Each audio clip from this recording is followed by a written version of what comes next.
जन्माष्टमी का पर्व हमारे लिए एक विशेष पर्व है। इस दिन योगेश्वर श्री कृष्ण की सभी पूजा करते हैं और जो भोजन कृष्ण भगवान को प्रिय है उसका भोग चढ़ाते हैं। ये त्योहार ही नहीं है, ये हम सभी की भावनाओं से जुड़ा हुआ है। ये त्योहार संदेश लेकर आता है।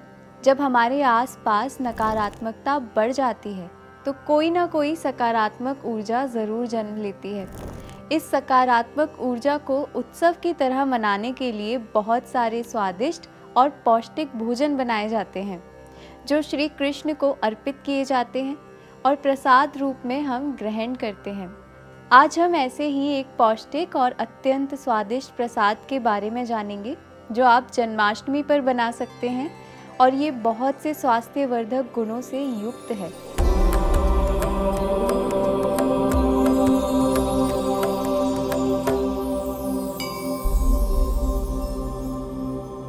हरिओम, सात्विक जीवन में आपका स्वागत है। मैं डॉक्टर नेहल शर्मा, सात्विक जीवन के इस पथ पर आपकी सारथी। प्रसाद बनाने की विधि जानने से पहले आपको ये पता होना चाहिए कि प्रसाद होता क्या है। प्रसाद का अर्थ है प्रशस्त अन्न, यानी जो आहार उत्तम है, प्रशस्त है। और ये प्रशस्त आहार बनाने के लिए आपको 4 बातों का ध्यान रखना है। पहला तो ये आहार स्वच्छता पूर्वक बना हुआ होना चाहिए। दूसरा, धैर्य पूर्वक आपको ये बनाना है। तीसरा, आपका भाव उसमें सम्मिलित होना चाहिए। कहते भी तो हैं कि माँ जैसा खाना दुनिया में कोई नहीं बनाता। ऐसा इसलिए क्योंकि माँ जब भोजन पकाती है तो उसमें भावनाएं छुपी होती हैं। इसी प्रकार से जब आप प्रसाद बनाते हैं तो उसमें आपका प्रेम भाव सम्मिलित होना चाहिए। और चौथा है समर्पण। आप जो भी बना रहे हैं वो अपने आराध्य को आप समर्पित करते हैं और तब जाके ये बनता है प्रसाद।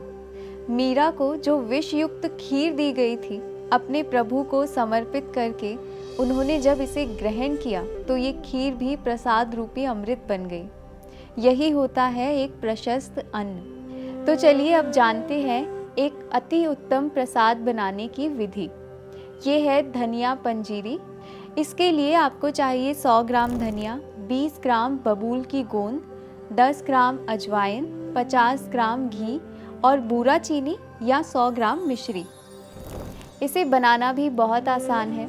इसे बनाने के लिए आपको थोड़ा थोड़ा घी लेकर पहले बबूल की गोंद, अजवाइन और धनिया को सेक लेना है। अच्छे से सिक जाने के बाद इसमें बूरा चीनी या पिसी हुई मिश्री मिला करके रखिए।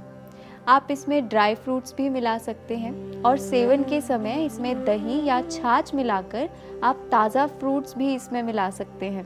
पारंपरिक रूप से बनने वाली इस धनिया की पंजीरी का सबसे बड़ा स्वास्थ्यवर्धक लाभ है ग्रहणी रोग में, जिसमें कभी कॉन्स्टिपेशन होता है, कभी लूज मोशन होते हैं और पेट दर्द रहता है या अल्सर्स बन जाते हैं। ऐसा ही अल्सरेटिव कोलाइटिस या इरिटेबल बाउल सिंड्रोम में होता है। ये आज के समय में बहुत से लोगों के साथ होता है, खराब खान पान की वजह से और खराब लाइफस्टाइल की वजह से।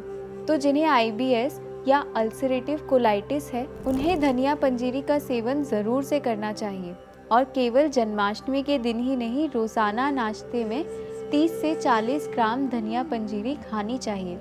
ये पौष्टिक भी है और पाचन शक्ति को भी अच्छा करती है। और इसमें जो बबूल की गोंद मिलाई गई है वो इन्फ्लामेशन को कम करने में बहुत फ़ायदेमंद है, क्योंकि ये वात और पित्त दोष का शमन करती है। यही धनिया की पंजीरी आज के समय में जब शुद्धता की कमी है, भोजन में स्निग्धता की कमी है और पोषण की कमी है, ऐसे समय में एक अच्छा सात्विक नाश्ता है जो आपकी पाचन शक्ति को भी अच्छा करता है।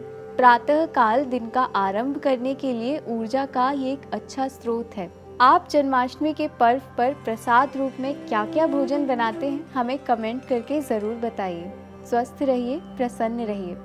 मैं और मेरा सात्विक जीवन का परिवार फिर से योग और स्वास्थ्य से जुड़ी कुछ नई जानकारियों के साथ आपसे जल्द ही मिलेंगे। तब तक के लिए हमारे इस वीडियो को लाइक और शेयर करें और हमारे इस चैनल को सब्सक्राइब करें।